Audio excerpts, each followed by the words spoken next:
Hey guys, मैं आप सभी का वेलकम करता हूं मांगा वीकली के एक और न्यू एपिसोड में। और आज के इस वीडियो में हम रिव्यू करने वाले हैं चैप्टर नंबर 1018 जिसका नाम है जिम्बे वर्सेस हुजू। ना मैं जानता हूं ये वीडियो थोड़ी लेट है क्योंकि मैं इस समय थोड़ा गेमिंग वगैरह कर रहा हूं, like ghost of Tsushima and resident evil 8 में बहुत ज्यादा घुसा हुआ हूं, तो इसलिए वीडियो थोड़ी सी लेट हो गई। बट मैं ट्राई करूंगा कि नेक्स्ट वाली मांगा रिव्यू एकदम टाइम पे आ जाए। सो गाइस, अब बिना टाइम वेस्ट किए लेट्स बिगिन।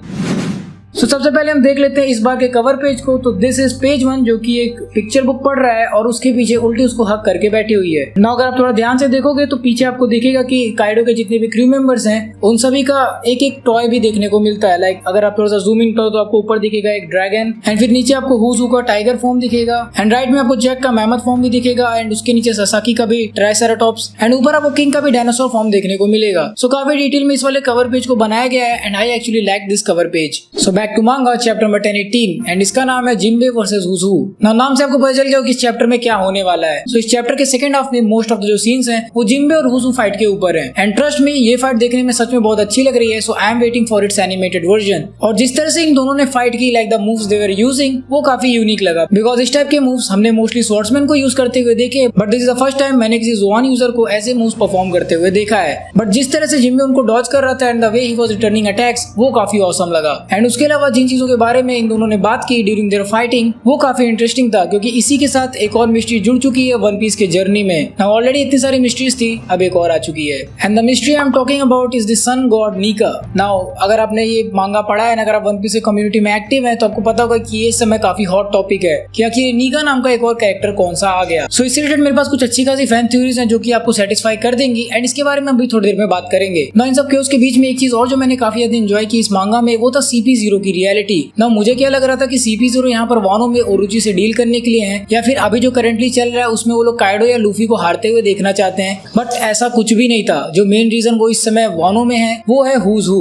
सो उनको कोई फर्क नहीं पड़ता कि beast pirates and straw head pirates में से कौन विनर होगा। उनका जो मेन गोल है यहाँ पे वो है हुज हू का डेथ, बिकॉज ऑफ कोर्स वो पहले CP9 का मेंबर था, तो अगर उसके पास कोई कॉन्फिडेंशियल इन्फॉर्मेशन है तो वो किसी भी तरह से लीक नहीं होना चाहिए। एंड CP0 के मुंह से ये भी सुनकर काफी अच्छा लगा कि Jinbe is more than capable to defeat Who's Who. तो ये भी एक काफी इंटरेस्टिंग पार्ट था इस मांगा का, एंड इसके बारे में मैं भी और डिटेल में बात करना चाहता हूं जो कि भी हम ब्रेकडाउन में बात करेंगे। इसके अलावा मांगा उसी तरह से प्रोग्रेस कर रही थी जैसे इवेंट्स पिछले चैप्टर में हुए थे। लाइक टामा ने गिफ्टर्स को ऑर्डर दिया था और गिफ्टर्स इस समय लूफी के साइड से फाइट कर रहे हैं। एंड ऑल्सो एक काफी इंटरेस्टिंग सी चीज हुई कि नामी ने ज़्यूस का प्रपोजल एक्सेप्ट कर लिया। बहुत सही ज़्यूस।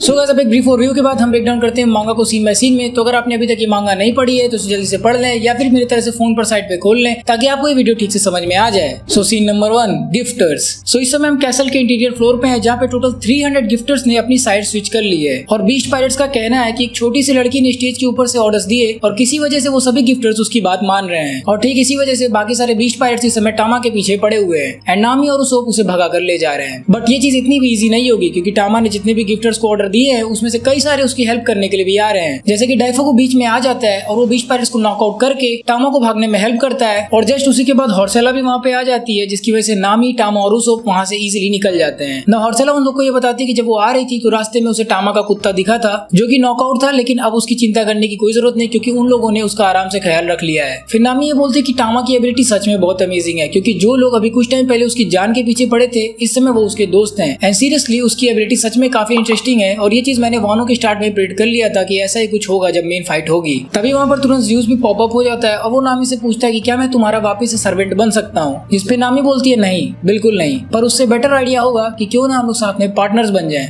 और ये बात सुन के ज़्यूस के मन में लड्डू फूटने लगते हैं, और इसी खुशी में ज़्यूस आगे बढ़ के बाकी सभी बीस्ट पायरेट्स को नॉकआउट कर देता है जिससे हॉर्सेला के लिए रास्ता खुल जाता है। एंड इसके बाद हमें वापस से लाइफ फ्लोर का सीन दिखता है जहाँ पे सभी चिल्ला रहे हैं help the samurai to take down Kaido, and काफी सारे सबऑर्डिनेट्स भी इन्हीं गिफ्टर्स को फॉलो कर रहे हैं। तो इसी वजह से 2000 एडिशनल बीस्ट पायरेट्स भी इस समय लूफी के साइड से हो गए हैं, तो ये काफी अच्छी बात है। So talking about this particular scene, इसमें कोई खास इंटरेस्टिंग पार्ट नहीं था अपार्ट फ्रॉम द थिंग कि हमें काफी सारी चीजें क्लियर कर दी गई हैं पिछले चैप्टर से। लाइक 3000 हेडलाइनर्स इस समय टामा को फॉलो कर रहे हैं, एंड इन्हीं हेडलाइनर्स की वजह 2000 एडिशनल सबऑर्डिनेट्स भी हमारे साइड से हो गए। So that makes around 5000 allies जो कि समुराइज के साथ फाइट कर रहे हैं। तो ये काफी एक इंटरेस्टिंग बात थी जो कि इस पर्टिकुलर सीन में कवर किया गया। एंड ऑल्सो वो पार्ट भी मुझे काफी अच्छा लगा जहाँ पे नामी और ज़्यूस की भी केमिस्ट्री काफी सही हो गई है। एंड ऑल्सो एक चीज आप लोग मुझे कमेंट्स बताओ कि आपको क्या लगता है कि क्या सारे के सारे स्ट्रॉ हेड पायरेट्स एक साथ इकट्ठे होकर काइडो को फेस ऑफ करेंगे, बिकॉज ऐसा कुछ हमें एनिमे के इंट्रो में देखने को मिलता रहता है। Now scene number 2, CP0। Now CP0 को देख के मैं बहुत ज्यादा खुश हो जाता हूँ क्योंकि उनकी जो एनालिसिस होती है ओवरऑल द ओनिगाशिमा वॉर, पावर वो काफी ज्यादा हेल्प करती है सिचुएशन को समझने में। तो करंटली वो लोग फिर से एनालाइज कर रहे थे सिचुएशन। ना यहाँ पे CP0 के मेंबर्स बोलते हैं कि टामा की बकचोदी की वजह से हमें एडिशनल 2000 मेंबर्स का लॉस हुआ है और नंबर ऑफ बीच पायरेट्स इस समय 30,000 से घटकर 20,000 पे आ गए हैं। लेकिन अगर हम अभी हुए न्यू सिचुएशन को कंसीडर करें तो इस समय ये फाइट 16,000 वर्सेस 9,000 की हो चुकी है। यानी कि गिफ्टर्स जिन्होंने अपनी साइड स्विच कर ली है उनकी वजह से समुराइज इस समय जीत सकते हैं। ना अगर आपको याद हो तो चैप्टर नंबर 1003 में जब CP0 ने अपना पहली बार एनालिसिस दिया था तब ये फाइट थी 27,000 वर्सेस 4,000 लोगों में, पर इस समय ये चीज चेंज होकर हो चुकी है 16,000 वर्सेस 9,000 लोगों में। ना इसी से ये चीज पता चलती है कि सिचुएशन इस समय कितनी ज्यादा चेंज हो चुकी है ओनिगाशिमा पे। लाइक लिटरली लूफी के क्रू ने 11,000 सोल्जर्स को डिफीट कर दिया और उसमें से 5,000 लोगों को अपने साइड में ले लिया। इसके बाद एक CP0 का मेंबर कहता है कि इस पूरे बैटल में जो भी जीतता है हमें उससे कोई फर्क नहीं पड़ता, हमें सिर्फ एक ही चीज कंफर्म करना है कि एक इंसान यहाँ से जिंदा बचकर बाहर ना निकले। नो CP0 का एक दूसरा मेंबर बोलता है कि क्या हमने अभी तक इसकी आइडेंटिटी कंफर्म की भी है या नहीं, और नो मैटर उसके पास कैसे भी कॉन्फिडेंशियल इन्फॉर्मेशन हो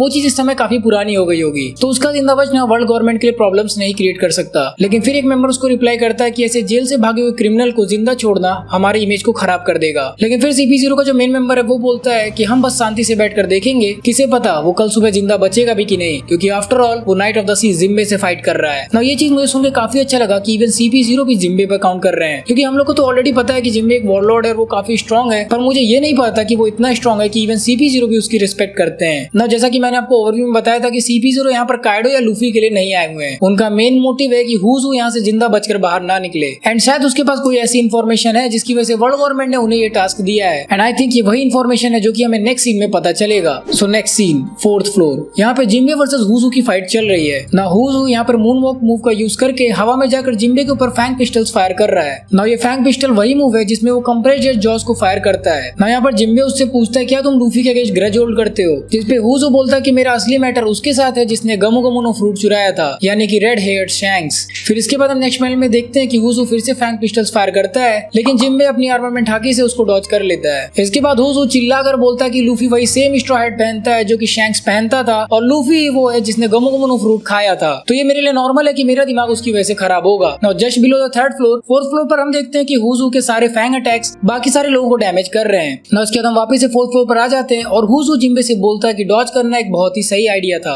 इवन तुम्हारी आर्ममेंट हाकी भी तुम्हें प्रोटेक्ट नहीं कर पाती जिम्बे, अगर तुमने सामने से मेरे अटैक्स को लिया होता तो तुम जिंदा चबा लिए गए होते। मुझे नहीं लगा था कि तुम जैसा कोई चिकना फिशमैन सूखे जमीन पर इतना तेजी से मूव कर पाएगा। जिसपे जिम्बे उसको बोलता है कि तुझे मैं क्या बोलूं, फिशमैन के अगेंस्ट ऐसी रेसिज्म बातें अब आज के टाइम पर नहीं चलती। जिसके बाद हुजू अपने अटैक का पोजीशन बनाने लगता है और वो बोलता है कि मुझे अभी जस्ट याद आया, मुझे तुमसे कुछ पूछना था। इसके बाद नेक्स्ट पैनल में हम देखते हैं कि हुजू जिम्बे के ऊपर अपने फैंग से अटैक करता है, बट जिम्बे उसको अपने आर्मामेंट हाकी से ब्लॉक कर लेता है। और सिर्फ इतना ही नहीं, जिम्बे ने लिटरली हुजू के दोनों दांतों को पकड़ के उसे उठाकर पटक दिया। शायद CP0 ने सही बोला था, पता नहीं ये सुबह तक जिंदा बचेगा भी या नहीं। इसकी तरफ जिम्बे अपने वाटर बुलेट्स मूव उसकी तरफ फायर करता है, बट हुजू अपने शेव मूव से उसको डॉज कर लेता है। उसके बाद हुजू बोलता है यार बहुत दर्द हो रहा है, लेकिन मुझे तुमसे कुछ पूछना था। बैक इन टाइम जब मैं जेल में था तो मैंने एक स्टोरी सुनी थी, लोग मुझे चिढ़ाकर बोलते थे कि तुम किसी से प्रे करो ताकि तुम्हें मुक्ति मिल जाए। तो काफी टाइम पहले जो पुराने स्लेव्स थे वो बिलीव करते थे कि कोई लेजेंडरी वॉरियर आएगा और उन्हें बचा लेगा, और उसको वो लोग सन गॉड नीका बोलते थे। ऐसा बोला जाता था कि वो उन लोग के चेहरे पर हंसी लाएगा और उन सभी को उनकी प्रॉब्लम से मुक्त कर देगा। मेरे जेल के सजा का टाइम बढ़ते ही बढ़ते जा रहा था, मुझे नहीं लग रहा था कि वो कभी खत्म होगा भी, तो इसीलिए मैंने भी सन गॉड नीका को प्रे करना चालू कर दिया। मुझे कोई फर्क नहीं पड़ रहा था कि सन गॉड नीका कौन है, मुझे बस बचना था। जिसपे जिम्बे बोलता है कि इससे मेरा क्या लेना देना। तो हुजू उसको रिप्लाई करता है कि तुम सन पायरेट्स को लीड कर रहे थे, तुम सन पायरेट्स के कैप्टन थे और उसके सभी क्रू मेंबर्स पहले स्लेव्स थे, और इवन फिशमैन की हिस्ट्री भी स्लेव की हिस्ट्री है। और इसके बाद हम नेक्स्ट पैनल में देखते हैं कि हुजू अपने फिंगर पिस्टल मूव्स गैटलिंग की तरह जिम्बे पर अटैक कर रहा है और जिम्बे उन सभी को ब्लॉक कर रहा है। ना हुजू उसके ऊपर अटैक करते हुए बताता है कि जिस गार्ड ने मुझे नीका के बारे में बताया था वो अगले दिन ही बिना किसी निशान के गायब हो गया, जैसे कि वो एग्जिस्ट ही नहीं करता था। तो इससे मुझे ये पता लग गया कि नीका की स्टोरी शेयर करने लायक नहीं थी, और क्योंकि मैंने ये स्टोरी सुन रखी थी तो मैं बहुत डेस्परेट था इम्पेल डाउन से भागने के लिए। तो इस चीज के लिए मैं बहुत क्यूरियस हूँ, मुझे जानना है कि नीका की रियलिटी आखिर है क्या। इसके बाद नेक्स्ट पैनल में हम देखते हैं कि जिम्बे की आर्मामेंट हाकी इतनी स्ट्रॉन्ग है कि इवन हुजू की उंगलियां भी टूट गई। इसके बाद जिम्बे फिशमैन कराटे शार्क ग्रिप, और वो उसको बोलता है कि मेरे पास ऐसा कुछ भी नहीं है जो मैं तुमको बताऊंगा। और जिम्बे हुजू को बहुत जोर से पंच मारता है और इस पे हुजू उसको बोलता है कि मैं तेरे को आधा आधा खा जाऊंगा, और हुजू उसके ऊपर फैंग पिस्टल अटैक करता है। ना जिम्बे हुजू की बातें सुनकर बहुत ज्यादा अनॉय हो चुका है और वो अपने फिशमैन कराटे की अल्टीमेट टेक्निक को रेडी कर रहा है। इसी पे हुजू उससे पूछता है क्या हुआ जिम्बे, तुम अचानक से इतने ज्यादा गुस्से में क्यों आ गए। लेकिन जिम्बे हुजू के पूंछ को अपने पैरों से दबा लेता है और वो उससे बोलता है कि अगर तुम दूसरों के हिस्ट्री में उल्टी सीधी बातें करने वाले हो तो बेटर होगा तुम इस चीज के लिए रेडी रहो कि तुम्हारे साथ आगे क्या होने वाला है। और नेक्स्ट पैनल में हम देखते हैं कि जिम में अपना गॉर्गोइल फिस्ट का पंच हुजू के मुंह पे दे मारता है और इसी के साथ ये मांगा खत्म। So guys now let's talk about the sun god Nika, जिसके लिए आप ये वीडियो देख रहे हो। सो अपेरेंटली नीका एक गॉड था जिसको एशियन टाइम में स्लेव्स प्रे करते थे। नाउ ये चीज बिल्कुल भी क्लियर नहीं है कि नीका रियल था या नहीं, या फिर ये मिथ कितनी पुरानी है, तो इसीलिए इसकी पॉसिबिलिटी ये भी हो सकती है कि ये वर्ल्ड सेंचुरी से भी बिलोंग कर सकता है। लेकिन हुजू ने ये चीज जिम्बे से इसलिए पूछा क्योंकि जिम्बे सन पायरेट्स का लीडर था और क्योंकि सन पायरेट्स के मोस्ट ऑफ द मेंबर्स पहले स्लेव रह चुके थे। और जब फिशर टाइगर पावर में आया तो उसने काफी सारे स्लेव्स को फ्री कर दिया, इंक्लूडिंग बोआ हैंकॉक, और जितने भी स्लेव्स के ऊपर सेलेस्टियल ड्रैगन्स ने अपना टैटू किया था उसको उसने सन पायरेट्स के लोगों में चेंज कर दिया। तो इसी सेम गोल की वजह से फिशर टाइगर और नीका काफी कॉमन लगते हैं। बट ऐसा पहली बार नहीं है कि हमने नीका के बारे में सुना है। पास्ट के चैप्टर्स में कुछ ऐसे इवेंट्स हुए हैं जिनको देखकर लगता है कि काफी हद तक लूफी भी नीका से कनेक्टेड है। सो बैक इन चैप्टर नंबर 287 जब एंशिएंट जय आइलैंड पे लोगों को बीमारी हो गई थी, तब वहाँ के लोगों का कहना था कि सबसे ब्यूटीफुल लड़की को अगर हम लोग सैक्रिफाइस कर दें तो हम बच सकते हैं। तो कालगरा की जो बेटी थी जिसको सैक्रिफाइस किया गया था, उसका कहना था कि वो मरने के बाद सन गॉड से मिलेगी। और इसका आईपी आर्क में सिर्फ यही एक मोमेंट नहीं था, ऐसे और भी 2 मोमेंट्स थे जिसमें हमें थोड़ा थोड़ा नीका के बारे में देखने को मिला था, and it is mostly connected to Luffy. So back in chapter number 253 जब स्ट्रॉ हैट पायरेट्स बॉनफायर करते हैं और रॉबिन बैठकर उन्हें सिर्फ नाचते हुए देखती है, तो लूफी का जो अपीयरेंस है वो थोड़ा थोड़ा नीका की तरह लग रहा है। और इसी तरह से बैक इन चैप्टर नंबर 300 जब स्काइपी आर्क ऑलमोस्ट कंक्लूजन पे था, तब सभी स्काइपियंस फिर से डांस करते हैं और लूफी का एक बहुत ही छोटा सा पैनल था जिसमें अगेन लूफी को देखकर लगता है कि वो थोड़ा थोड़ा नीका वाला पोज कर रहा है, जो कि हमें इस चैप्टर में देखने को मिला था। सो ये 2 चीजें जो मैंने नोटिस किया, और मैं एक्चुअली इन दोनों चैप्टर्स को पढ़ने भी गया एंड मैंने देखा कि थोड़ा थोड़ा सिमिलर लग रहा है। ऑल्दो मैं ये नहीं कह सकता कि लूफी नीका का रीइंकार्नेशन है, क्योंकि मुझे रीइंकार्नेशन वाला कॉन्सेप्ट नहीं पसंद है जब से मैंने नारुतो देखा है। बट स्टिल ऐसा हो सकता है कि लूफी ने ये डांस कहीं और सीखा हो जब वो छोटा बच्चा हो, या फिर मंकी फैमिली काफी टाइम पहले सन गॉड से रिलेटेड हो। बट स्टिल ये दोनों फैन थ्योरीज भी काफी नूब है अगर हम वन पीस के लेवल को कंसीडर करें। बट मुझे काफी अच्छी फैन थ्योरी मिली थी जो कि काफी लंबी है और इस पे मैं एक डेडिकेटेड वीडियो बनाऊंगा जो कि आपको नेक्स्ट वीक देखने को मिल जाएगी। ना एक चीज और है जिसके बारे में बात करना चाहता हूँ, एंड वो है रिलेटेड टू नेक्स्ट मांगा। सो नेक्स्ट वाली मांगा आपको कल देखने को मिल जाएगी और उसका रिव्यू मैं ट्राई करूंगा जितने जल्दी हो सके उतना जल्दी ले आऊं। बट एक चीज जो मुझे नहीं समझ में आ रही कि चैप्टर नंबर 10, 19 एंड 10, 20 का रिलीज डेट एक साथ ही अनाउंस हुआ। सो 10, 19 के रिलीज के बाद यानी कि कल वाले मांगा के बाद एक बार और ब्रेक होगा और उसके बाद 10, 20 आएगा। सो आई एम रियली एक्साइटेड कि 10, 19 में ऐसा क्या होने वाला है कि वो लोग नेक्स्ट वीक एक ब्रेक देने वाले हैं, and this is because possibly Luffy फिर से रिटर्न करेगा ओनिगाशिमा पे टू टेक डाउन काइडो, और इसी ऐप को क्रिएट करने के लिए नेक्स्ट वीक एक ब्रेक भी रहेगा। So guys that was it for this manga review, और इसी के साथ end of review of chapter number 10, 18 Jinbe versus Who's Who. So guys ये थी मेरी video on review of chapter number 10, 18 Jinbe versus Who's Who. I hope आप सभी को मेरी ये वीडियो पसंद आई होगी। अगर आप सभी को मेरी वीडियो पसंद आए तो प्लीज वीडियो को लाइक करें। कमेंट सेक्शन में मुझे बताइए कि आपकी कौन सी फैन थ्योरी है सन गॉड नीका को लेके। शेयर करें इस वीडियो को उन लोगों के साथ जो कि वन पीस के मांगा में इंटरेस्टेड है। ऐसी और भी कई सारी मस्त वन पीस वीडियोस को एंजॉय करने के लिए हमारे चैनल को सब्सक्राइब करना ना भूलें, और हाँ बेल आइकन जरूर प्रेस कर दीजिएगा ताकि आप हमारे अपलोड से नोटिफाई होते रहें। सो गाइस अगर आपको हमारी ये वाली वन पीस मांगा वीडियो पसंद आई तो हमारी और भी कई सारी मांगा वीडियोस को ट्राई कर सकते हैं through the playlist in description और वीडियो के राइट साइड में। So guys till the next video, play on.